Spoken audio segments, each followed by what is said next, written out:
1,00,000 మంది శివభక్తులతో కలిసి మహారుద్రాక్ష పూజలో పాల్గొనండి. వెంటనే కాల్ చేసి మీ పేరును నమోదు చేసుకోండి. భారతదేశంలో నేను 1994లో 95లో నేను డ్రగ్స్ నార్కోటిక్ కంట్రోల్ బ్యూరోలో పనిచేశాను, సిఐడి విభాగంలో.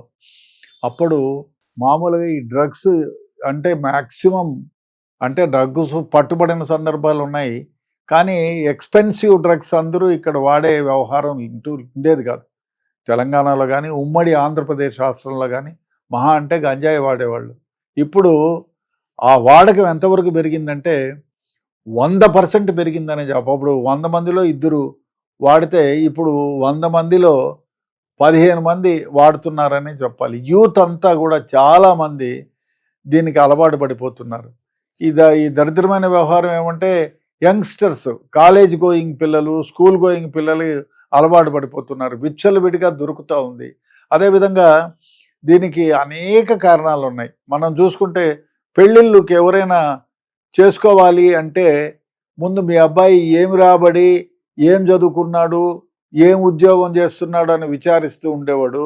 ఇప్పుడు దాంతో పాటుగా మీ అబ్బాయికి అలవాట్లు ఏమున్నాయి, ఎక్స్పెషల్లీ డ్రగ్ ఏమన్నా అలవాటు ఉందా అని చూడాల్సిన వ్యవహారం అవుతుంది. చాలా కేసెస్లో అమ్మాయిలు పెళ్ళయిన తర్వాత ఫస్ట్ నైట్ రోజే వాడు డ్రగ్ దాగి పడిపోయినాడు. ఎక్కడో హనీమూన్లో ఉంటే, మమ్మీ నా భర్త హనీమూన్కి వచ్చాము, డ్రగ్స్ తాగి పడిపోయాడని చెప్తున్నారు, నన్ను తాగమని ఫోర్స్ చేయమంటున్నాడు అని ఏడ్చి నాకు ఈ మొగుడు వద్దని చెప్పి విడాకుల కోసం అప్లై చేసిన సందర్భాలు ఉన్నాయి.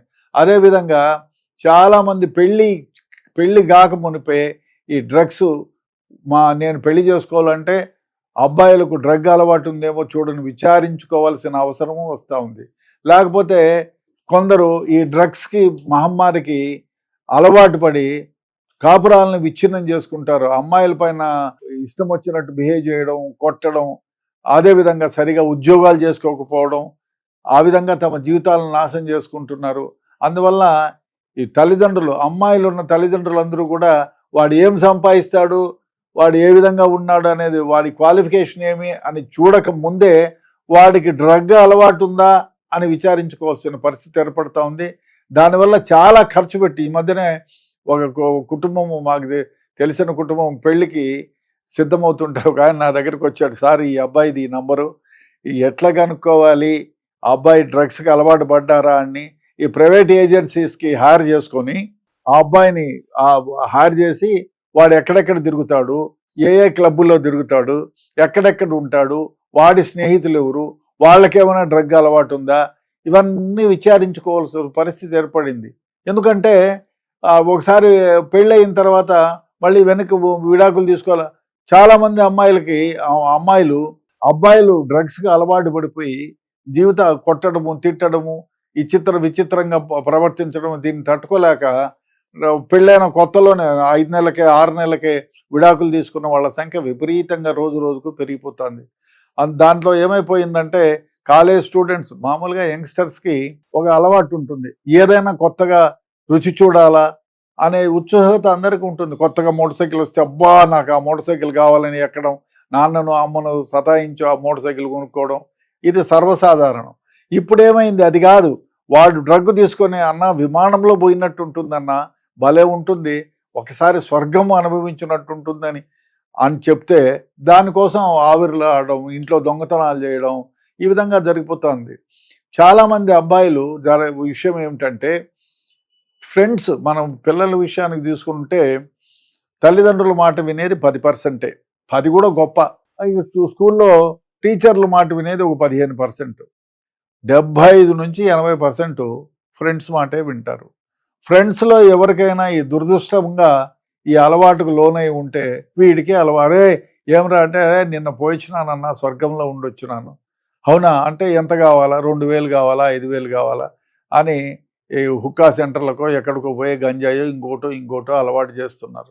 సో ఆ విధంగా పిల్లలు చాలా వరకు తెలుసుకోకుండా ఉత్సుహతగా ఏముందో చూద్దాం, నేను అలవాటు పడనులే, నేను ధీరవంతుణ్ణి అని అనుకొని దానికి అలవాటు పడిపోయి చాలామంది తమ జీవితాలనే నాశనం చేస్తున్నారు. డ్రగ్కు అలవాటు పడిన వాళ్ళు ఒకటే కాదు, ఆ టయానికి ఆ డ్రగ్గు లేకపోతే, ఆ డ్రగ్గు కొనే పరిస్థితి ఏర్పడకపోతే, డబ్బులు లేకపోతే ఎవరినైనా దొంగతనాలు చేస్తున్నారు. నేను ఒక కేసులో చూశాను, అబ్బాయి డ్రగ్స్కి డబ్బులు లేకపోతే చైన్ స్నాచింగ్లు చేసిన సందర్భాలు ఉన్నాయి. అరెస్ట్ చేసి పోలీసులు ఇంట్రాగేట్ చేస్తే చైన్ స్నాచింగ్ చేసి ఆ వచ్చిన డబ్బులతో డ్రగ్స్ దొంగతనాలు చేస్తున్నారు. ల్యాప్టాప్లు దొంగతనాలు చేసి హాస్టల్స్లో ఆ వచ్చిన డబ్బుతో ఈ డ్రగ్స్కి ఖర్చు పెడుతున్నారు.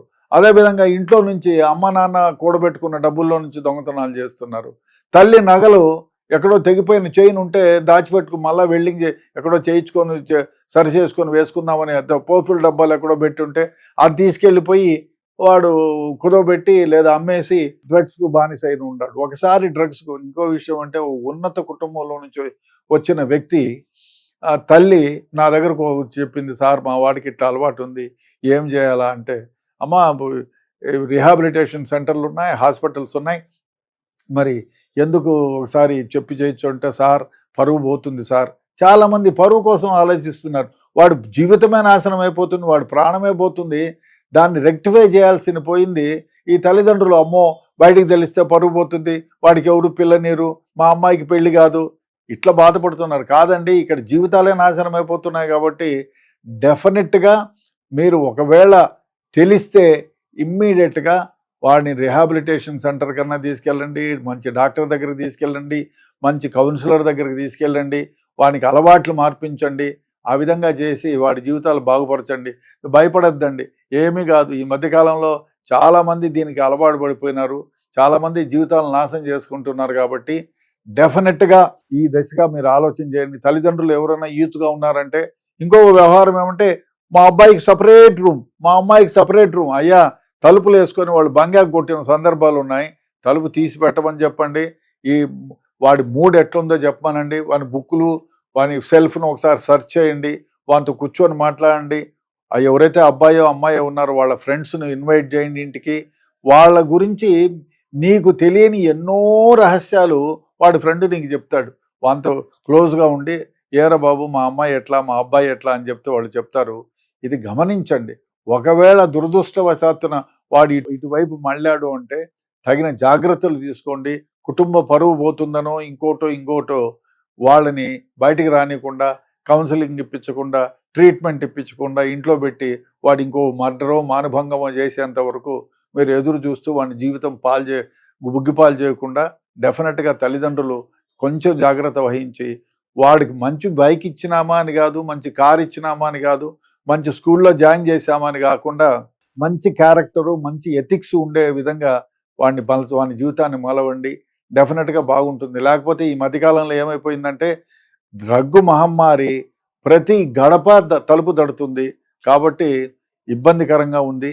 డెఫినెట్గా తల్లిదండ్రులు ఈ విషయం గమనించి కొంచెం జాగ్రత్త పడితే వాళ్ళ జీవితాలు బాగుంటాయి.